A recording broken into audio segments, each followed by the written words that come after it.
na mga magsasaka sa industriya ng coconut industry at lahat ng mga nagre-representa ng iba't ibang grupo na hindi nakarating lahat kung hindi nagpadala ng mga representative. Magandang umaga po sa inyo lahat.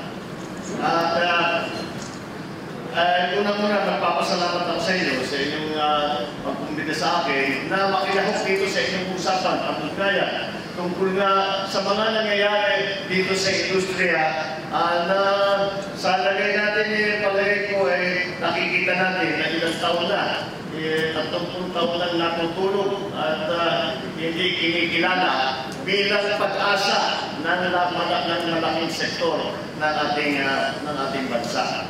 Lalo na, alam niyo po, yung mga leader ay lumapit sa akin. At ito lang mga issue na hinaharap ng coconut industry ay kanilang piniliwanan sa akin. Kaya naman, nung nasabi na magkakaroon kayo ng konsultasyon, ay pinalaman ko sa kanila na sana baka ako'y makapunta ng makinig at marinig ang inyong mga nagiging issue, ano yung mga hilayin, ang inyong pinapangarap para sa inyong industriya.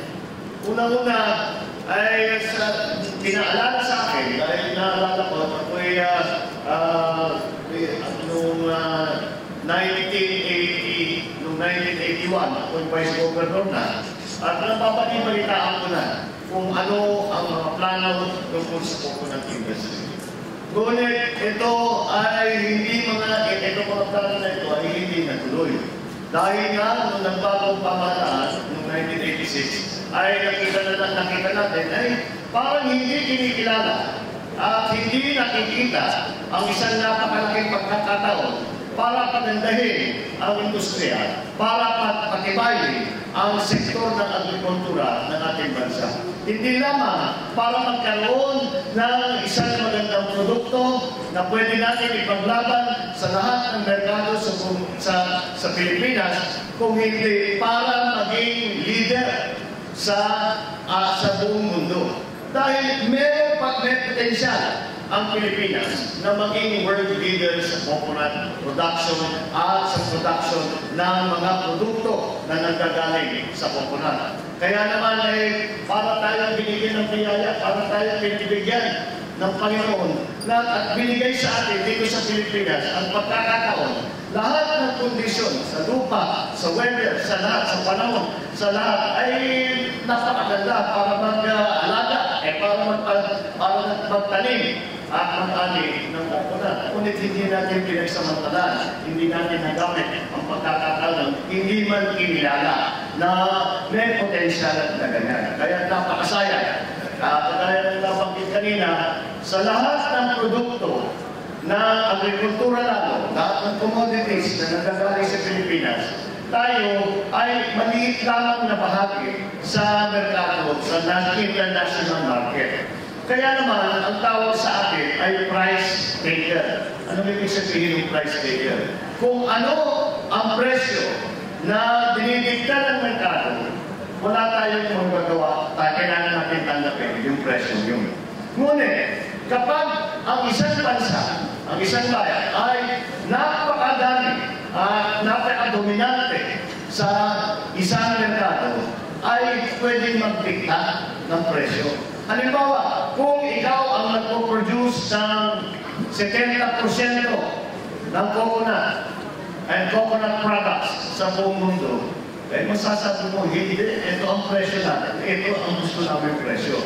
You are, kung sa kayo ay price taker tayo, tayo ay magiging price giver. Yung mga ekonomista, yan ang mga termino yung mga ginagamit nila na salita para ipaliwanag kung ano ang sitwasyon natin sa world markets. At sa ngayon, wala tayong produkto. Hindi na pala wala tayong produkto na masasabi natin na tayo ay price giver. Ang pinakamalapit na nangyari noong 25-30 years ago, ang pinakamalaking dollar earner natin ay asukal. Pero kahit noon, pinakamalaking dollar earner na natin yun, mas malaki yung Cuba. Price taker pa rin tayo. Kahit na malaki na ang kinikita natin, marami tayo nakukuhang dolyar nung panahon na yun, ay price taker pa rin tayo.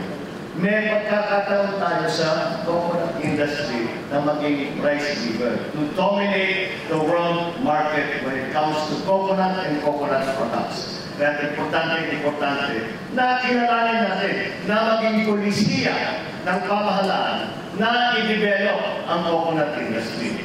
Kaya una-una, yan siguro ang una natin na kailangan ko yung hakbang. Palaman natin, paliwanag natin sa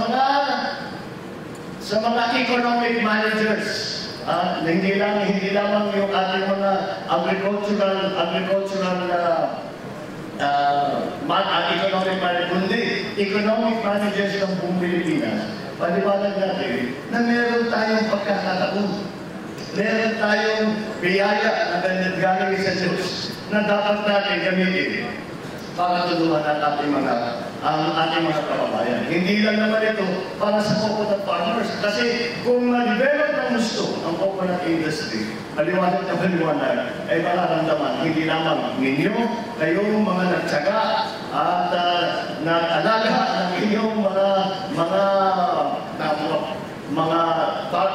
plantation, inyong mga farm, kung hindi ipararamdaman ng lahat ng mamamayang Pilipino. Kaya yan ang unang-unang hakbang sa aking palagay. Ngayon, ano yung mga nangyayari dito tungkol na sa Coco Levy Fund?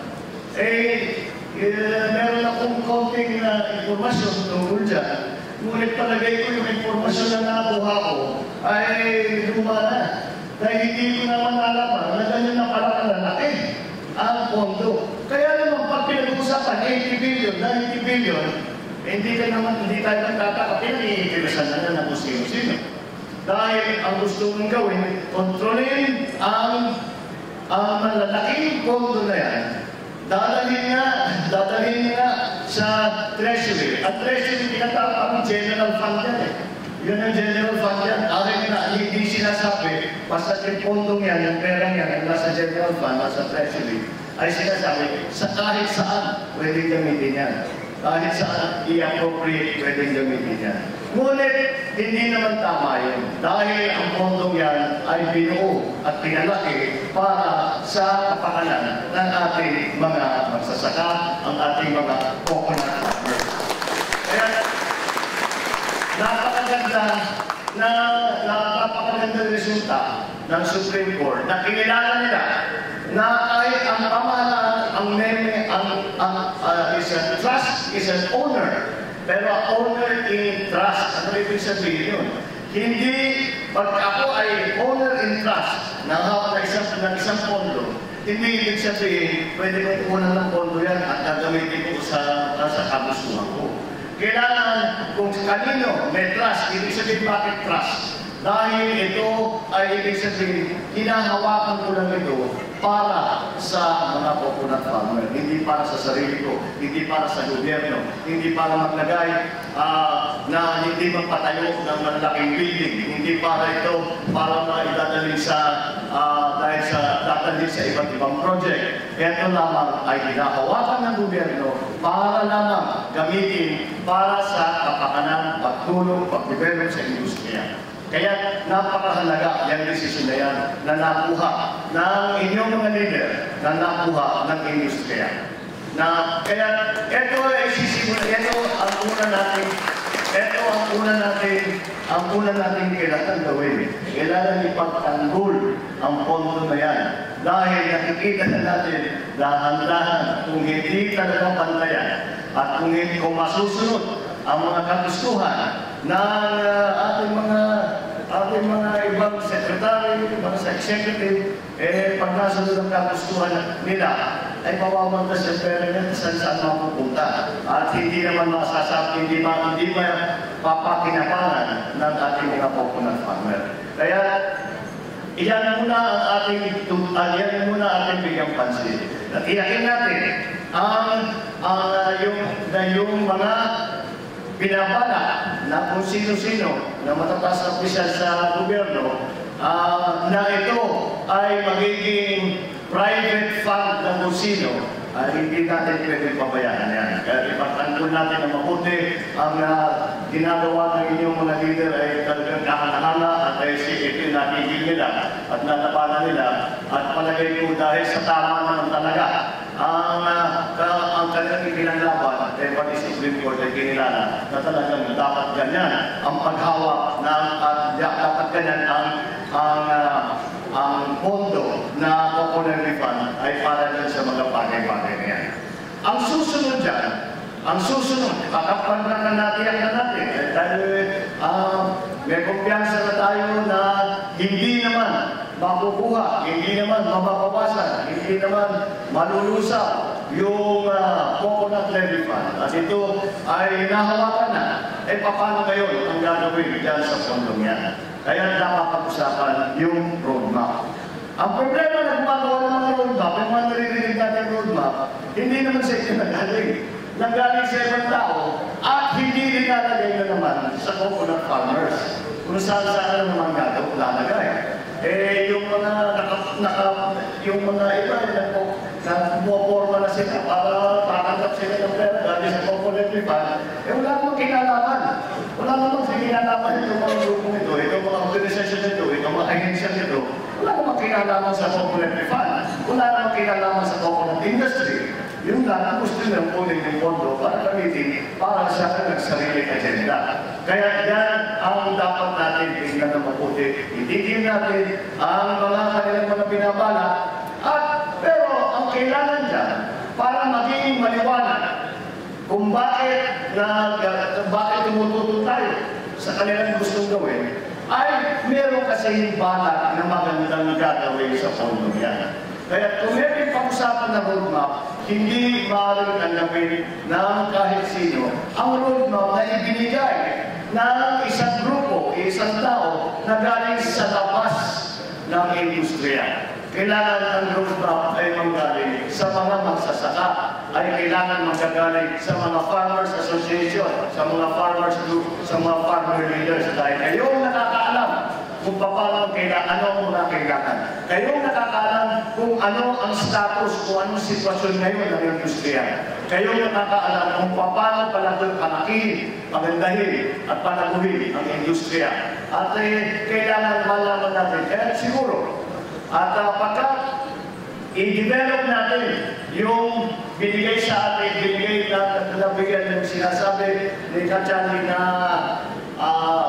na batas, na proposed bill tungkol na sa pagbuo ng pundasyon para hahawak doon sa pondo ng coconut farmers at gagamitin para unang-una tulungan, bigyan ng benepisyo. Si Carter, medyo meron mga nabanggit sa pang-insurance, sa mga scholarship. Unang-una, para tulungan ang ating mga coconut farmers na marami na naghihirap. So, unahin natin yun. Pangalawa, sa laki naman ng pondo ay kailangan yung technical, kailangan natin, pagka sinabi natin, ay ganyan naman sa legislatura, baka hindi mo setting mas maganda, pwede mong tutulan ng isang bagay. Pwede kang magsabi na magbubuo kami ng pundasyon para sa coconut levy, para pag-management ng coconut levy fund. Mas maganda para maipaliwanag at makumbinsi ang ating mga kapwa senador at makumbinsi ang ating mga congressman ay kailangan natin may paliwanag. Hindi yung pundasyon na yan ay hindi hanggang dyan lamang. Kapag nabuo yung pundasyon na yan, pagka nabuo yung management group na hahawak ng pondo ng coconut levy fund, ang gagawin nila ay ganito. Kagaya yung sinabi kayo, may mga benepisyo na namin mga farmers. Una-una. Ngunit, ano ang gagawin sa pondo para maging mas maganda, maging mas sigla ang coconut industry? Nasa kayo palagay ko, masasabi naman natin natutulog lamang. At hindi na natuloy ang pangarap ng aking ama na ito ang gagawin na premier na agricultural industry. Dahil kanya nang kinilala na ang coconut ay talagang napakahalaga at malaking potensyal para sa Pilipinas. Kaya kailangan siguro, kaya tama-tama yung ating mga konsultasyon, mapakipakinggan natin ang ating mga farmers, mga farmer leaders, kung ano pa talaga ang kanilang pangangailangan.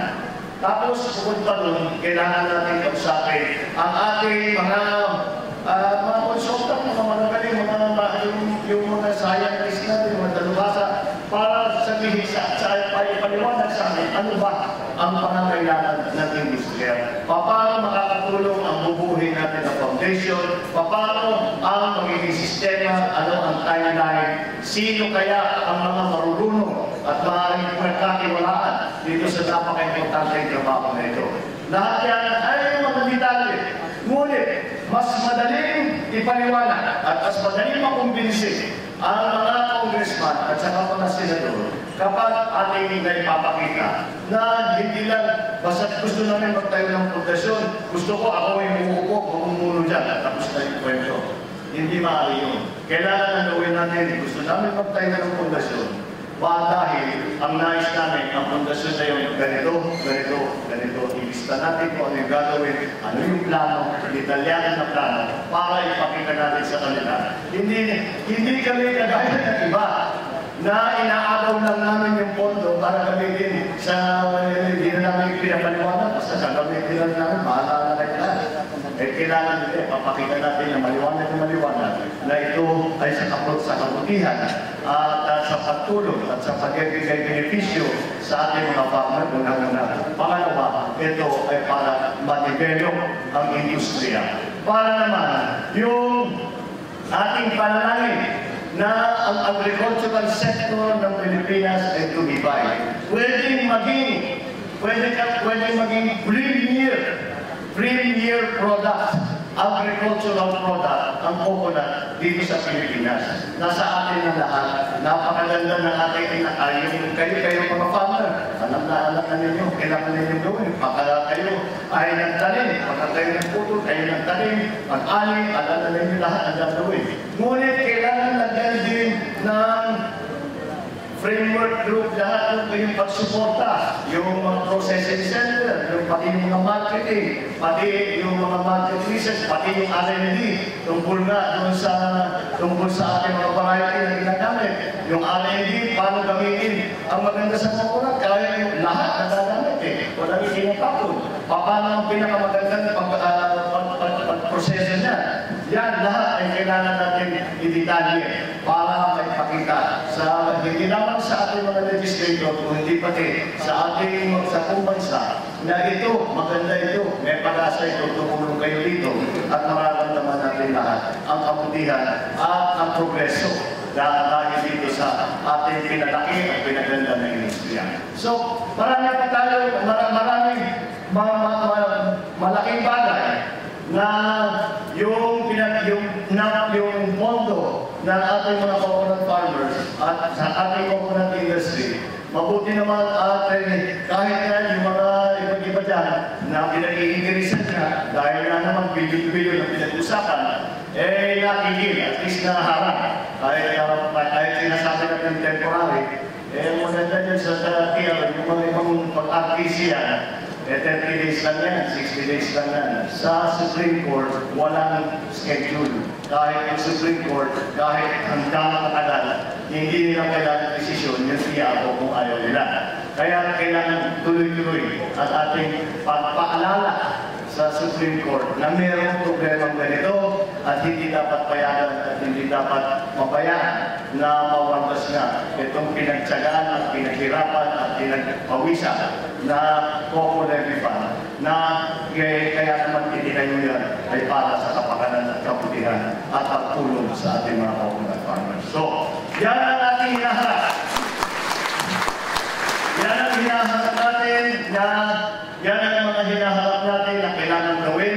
Palagay ko, dahil 30 taon na nag-aantay ang industriya, palagay ko na hindi na kailangan masyadong pag-usapan yan at alam na ninyo ang gagawin natin. Ang gawin natin, gawa lang tayo ng strategy para harapin ang executive department, para harapin yung ating dating kasama sa Senado na si Senator Pangilinan na parang nag-specialize sa dito sa agriculture, ay lahat ito ay kailangan natin gawin. At asahan po ninyo na kapag tayo, wala naman tayong ginagawang mali. Lahat naman ay nakakaunawa sa ating gustong gawin. At ang problema naman ay kailangan natin paliwanag ng mabuti at palitan ng pag-iisip. Sa palagay ko, hindi naman siguro tutol ang ating mga kababayan dito sa ating binabalak na gawin. Ang problema naman ay hindi nauunawaan, ay hindi na ipapaliwanag ng mabuti kung bakit ito ang pinakamaganda. Kaya yan ang ating ating hinaharap ngayon. Ngunit ay pinag-aaralan natin yung inyong proposed bill. At makikipag-ugnayan tayo sa inyong mga leader at patuloy namin pag-agandahin. Pabalik na kami sa Senado ng July 27. At sa July 27, sa ngayon nakalisis kami, adjourn kami, wala kami session. Ngunit kapag balik namin ng July 27, may session ulit. At ito ay pwede na natin ihain sa Senado. Maghahanap tayo ng kakampi sa Kongreso. At sa palagay ko naman, marami naman dyan ang kaya, pagka naririnig ko ang salita ng mga nauna sa akin ngayong araw na ito, at kayo'y naghahanap ng tutulong sa inyo, kung papayagan niyo po ako,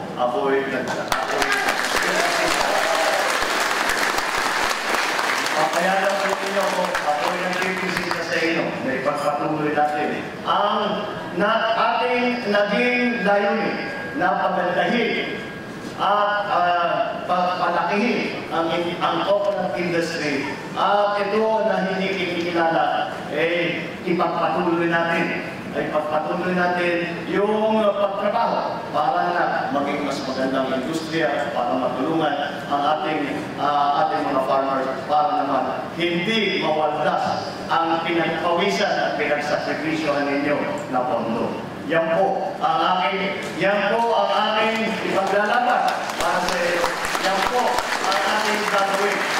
Hindi lamang para sa coconut farmers, hindi lamang para sa aking sarili o kung sino man ang magiging kasamahan natin, kakampi natin dito. Ito ay para sa pagkabuti ng agrikultura ng Pilipinas.